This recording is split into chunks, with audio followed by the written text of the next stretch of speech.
All right, folks, we are here with Rob Barber, and I tell you what, Rob, it is a pleasure to have you on here. And I tell you, I want to make this an annual event, get you on the show. I'll have you on here as much as we can because Rob knows people. He knows the baseball scene across Indiana like nobody else, and he runs the Base Indy. We'll have the website right there on the bottom of your screen. TheBaseIndy.org is the website, but it's a great program. And Rob, we're going to get right to it.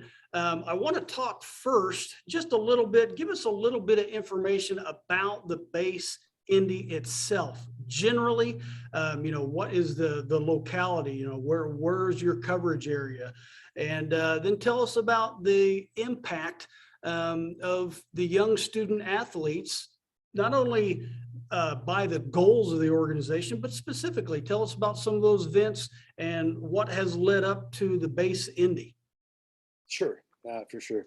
Well, thank you, first of all, for having me, Dan. Love being with you. Fun to talk to you. You just got an energy that gets me fired up. So thank you for having me. Fun stuff to talk about for sure. And the base is, going into really a second year with a little bit of a bump in there with COVID, of course. And but the base is something that fired me up because I saw it as an opportunity to break cycles of poverty and using something that we all love, America's pastime. And so as I first saw this from a team from Boston and ended up being the founder of the program, that it was all young people, mainly of color, because they have the greatest need sometimes in the gap, but not exclusively. There's nothing that says that it's the need that drives it, not the color of someone's skin. And so what I saw that time was that it was used baseball as a way to attract kids and connect with them, just like we do as coaches and fans. You go, the things that inspire us, and some of them, it's not even that baseball is the top game. It's just somebody that loves them.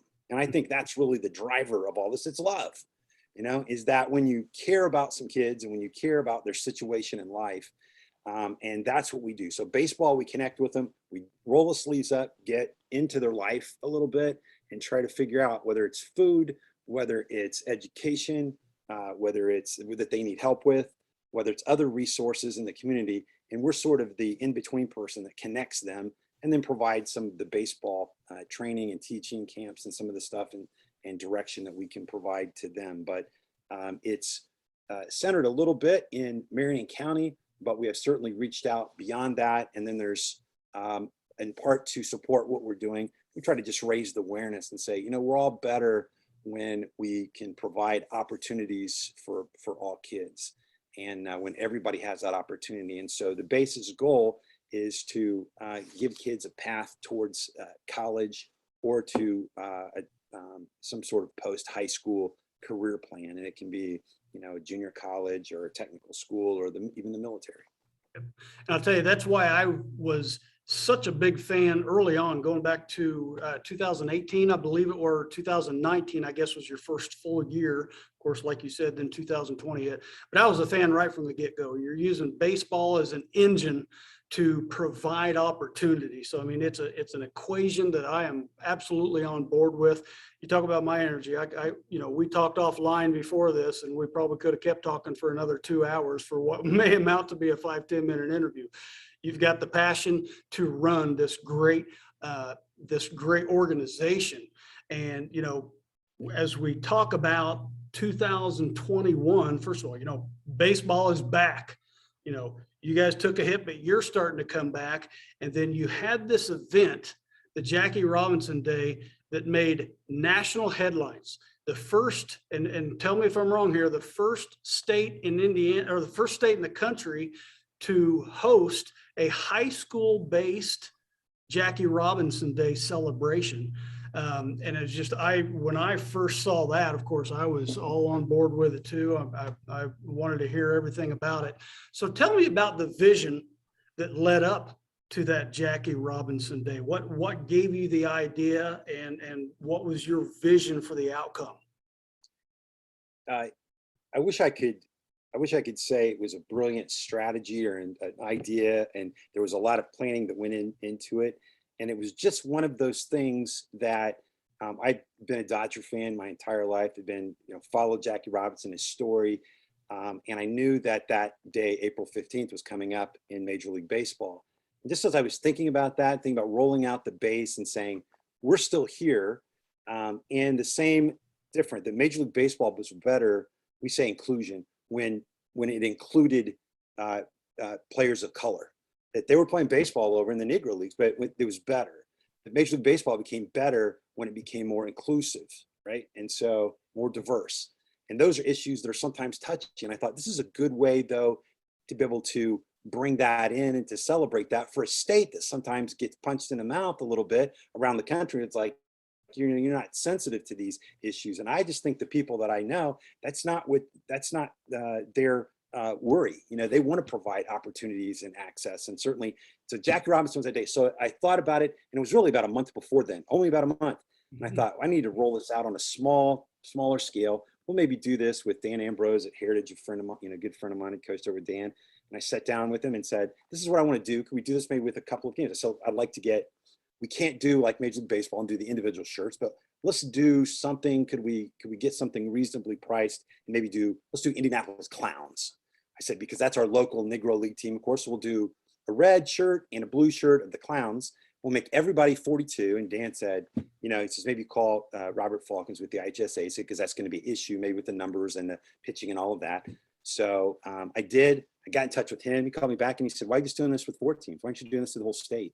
And I was like, well, because of time and that. So he was very supportive and encouraging. And then I got a call from BSN, and they said, we can help. We've got a good network throughout the state. And so in very short order, we had that put together. Anthem jumped on board and said, we like this. We'd like to get behind this and sponsor this. And so within really about 10 days, all of that came together. And so we wanted to then also give them a script and say, we'd like to introduce the teams. We wanted the visual, we wanted the players to stop and take a moment of reflection where the game before a national anthem, where both teams were on the first and third base line, we could see 42 on the back of both teams, and that the announcer had just a short 45-second, this is what this day is about, and this is what we're recognizing, and that our game is better because of this. And so that's what we rolled out, and we ended up with a good support, and going really from north to south throughout the state. Well, you did. And I know you had teams from the region to the far south. So it was that date you mentioned, for folks who don't know, April 15th, 1947. To me, that's the day that baseball became legit, or at least started to become legit. It was a few years later, and the Pirates were the last team to integrate, but it is an important date. And so you did it in 1 month, and I can tell you that if anybody can get that done in a month, it's you. So I'm hatless today, but if I could tip these behind me on this virtual background, I'd tip them all, because what a fantastic outcome for 1 month of planning. And you knew the right people. Tell us about some of those challenges, and then tell us about what you're proud of with the outcome, and then let's look forward to 2022. Where's it going? So let's look back first. 2021, short notice planning, but you got it done. What went past those original expectations, and what challenges did you face to get that done? Well, one of the things that was important to me is that I knew that there were going to be some schools that there was a cost to the jerseys that we had. And so we needed some help to be able to help cover that. And yourself and some other individuals, as well as Anthem and stuff, to kind of help that, to provide some scholarships, because we did not want somebody to not participate because they had passed it on to their students, or that the school just didn't have that in the budget, because it was dropping, that on them at a pretty, late point in their season. And so that was something that, when we look ahead, that we're going to plan a little bit differently and think about that. But that is still what we believe. So there were several schools that we offset their cost with those scholarships, and that was great. And it wasn't all city schools. Sometimes it was a 1 or 2A school in a rural area, And so that was, to me, some of the most exciting things was the diversity of the school systems. I mean, you had, the Westfields and the Carmels and the Hamilton Southeasterns and the Avons that were in this, but you also had Pike, and you had Ben Davis, and you had schools in, down in Evansville and up north. And so it was a real mix. And so the pictures that came back, which I think you have all of them, and you did a great job of promoting it and putting some out there, I thought were just terrific to see that. And so I thought it was good for our kids to learn a little bit about Jackie Robinson and about why that diversity matters. Why, as you said, baseball became legitimate, because there was an incredible number of unbelievably talented players that were playing over in another league, in the Negro Leagues. And yet we have our own history here with the Indianapolis Clowns. And so looking ahead, I think that, one of the things that folks would tell me in all love and in good ways would say, if we'd have known earlier, or if you could have passed, I said, well, I know, I hear you, man. I go, I'm with you. I go, I didn't know. So yes, so we have, and there's some things we've got to do. There's some surprises that I can't completely share yet, but there's going to be some surprising things. I think that some partnerships, the stuff that's happened. And now that we've had some time, we're gonna set up at the Indiana High School Baseball Coaches, show, and we'll be there and passing out and trying to connect teams and get them to commit in January, not in March for this. And so we can get it wide. We're gonna reach out to girls. We want girls softball to be a part of this and to be open as well, because same issues, same struggles. So for that, it was just really an exciting promotional. There was a bit of it that was part to fundraise and support this program, because we have sometimes get a knock in the world where somebody might point and say, well, you're privileged. And I always go back to me and say, well, you know what, I don't apologize for being privileged in that sense. I look at it and say I'm blessed, and my son was blessed, and all of us and all the people that I know, that nobody apologizes for providing what we have done for our kids and sacrifices we've made and the things we've given them. That's not the problem. The problem is that we have a lot of kids who don't have us to stand up, and don't have parents, and don't have people that can do that. And so to be able to provide those resources for them, I think is what we want to do. And that's the gap that we want to fill. And this day just is another point where we can raise awareness that there is a community of kids that love baseball, but they just do not have the same resources. And they're fighting with things like, I'm going home and I'm the man of the house and I'm 15 years old. I'm coming here and I don't have electricity in my house. I'm going here. My dad's incarcerated, and a mom is working at night trying to do this. And yet we're the rest of the world is out celebrating baseball at this game. And some of us are just saying, all we want to do is use it as a way to get to know you and to help you get a better life. And if we can get you to college, and I saw this in the other places, if you can get to college through this game, and not even necessarily with the game itself, you can go to college and not have and not play, but just we have connected through that. But go to college, come back to your community. And I think that's what is exciting about this. And Jackie Robinson Day was a way for us to begin to connect and tell that story, and for other people, and to introduce the base to our larger community.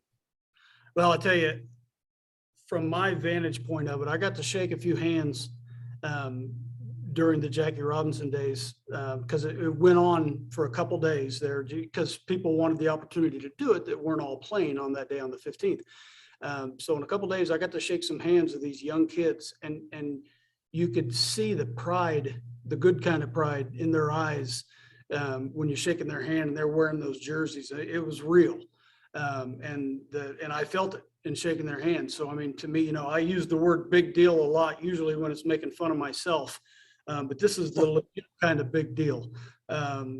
Because what you're doing is you're planting that seed of hope, and then you're actually giving them tools to actually make it happen, for it to come to fruition. And you're making that connection with a baseball coach who can pass the torch, because there are some great baseball coaches who are good men in this state. So, you're doing those things to push them in that direction, to do your part to pass the baton. So that's why I wanted to tell this story. I could talk about this story. We're on what I hope will be under an hour show for top stories in baseball across Indiana. But I could easily make this a full hour, Rob. I mean that sincerely.